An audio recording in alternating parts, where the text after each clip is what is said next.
Welcome to this Photoshop tutorial on converting a color image to black and white.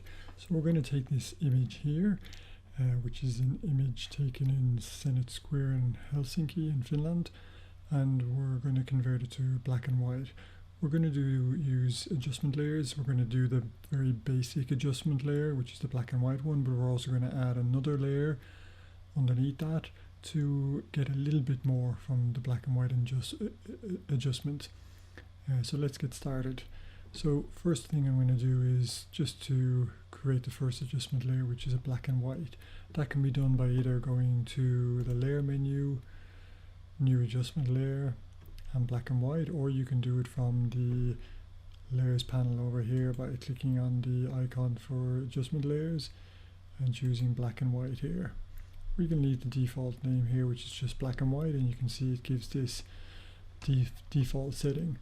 Now there's a number of different settings that you can choose from in the black and white dialog. You can either choose to adjust these individual colors, or you can choose these presets. And what the presets are aimed to do is they're aimed to mimic a number of different types of filters that were used with traditional black and white film when the photographer was taking the photograph. So when the photographer was taking the photograph, they would have put a color filter, so a color piece of glass, screw that onto the front of their lens, and it would have given them a certain type of effect. And these presets are meant to mimic those effects. Some of them work well enough, but some of them are not so great. For instance, the infrared one would not necessarily give you the full range of or the full infrared look on an image through a Photoshop adjustment. So we're just going to have a look at adjusting these sliders to something that we like, and then we're going to have a look at creating another layer to push the black and white look a little bit further. So when we're using our sliders here, we can do things you'll notice. So when you adjust the red slider, that looks at any of the red colors that are in the image, and it will make them lighter or darker. So lighter or darker. So if we wanted, for instance, the clouds to look a little bit lighter, we can see by adjusting this slider, they get a little bit lighter because it's due to the redness in the clouds. And that's, as you can see in the color image, the clouds have this kind of red hue in them because it was winter time and it was, well, late-ish in the day, so the sun was quite low. So we'll push that way. The blues will affect the sky, of course, so if you want the clouds to stand out against the sky, you can set the blues to be a little bit darker. Cyan as well will help, because those are all blue colors in the sky. What you have to be careful at when you're making black and white adjustments is that you don't push the adjustment too far, otherwise the quality of the image may start getting grainy and the tones may break up.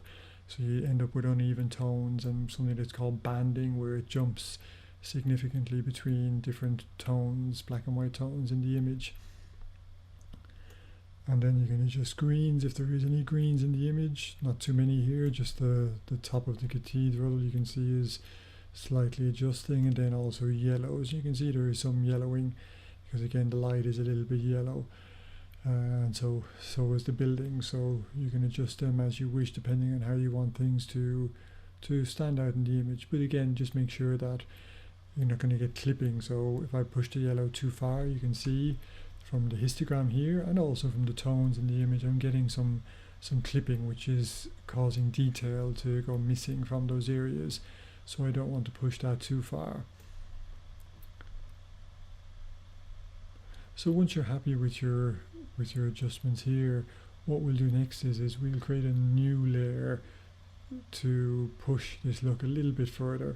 And what we're going to use for that layer is we're going to use a hue saturation layer. So the hue saturation layer needs to be under the black and white layer. So if you have the black and white layer selected and then you go to hue saturation, it will create it above it, and that's not what we want to do. So I can move it below the black and white layer by just dragging it, clicking, holding, dragging it, and then when I see the blue line between the two layers, I can drop it, and now it's underneath. You'll see if I put it back above the top layer, if I start making adjustments here with hue and saturation, nothing happens.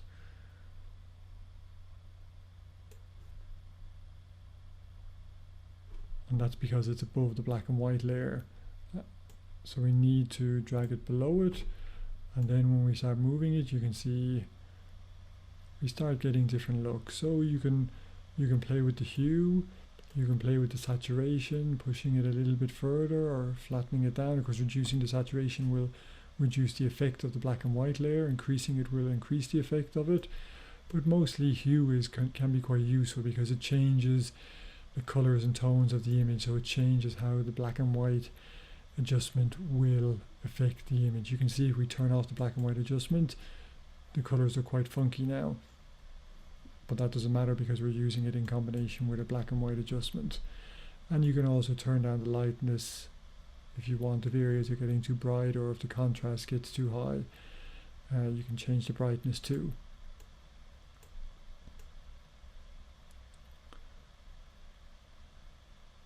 So I'm just going to change the hue like that, just keeping in mind I don't want details to break up too much here.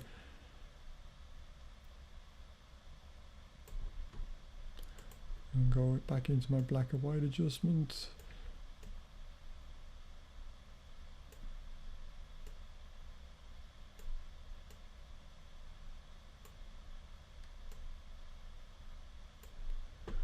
Okay, so with the hue and saturation slider, you can see it just adds a little bit more to the effect. So it can be either very subtle or much more noticeable depending on what you're looking for.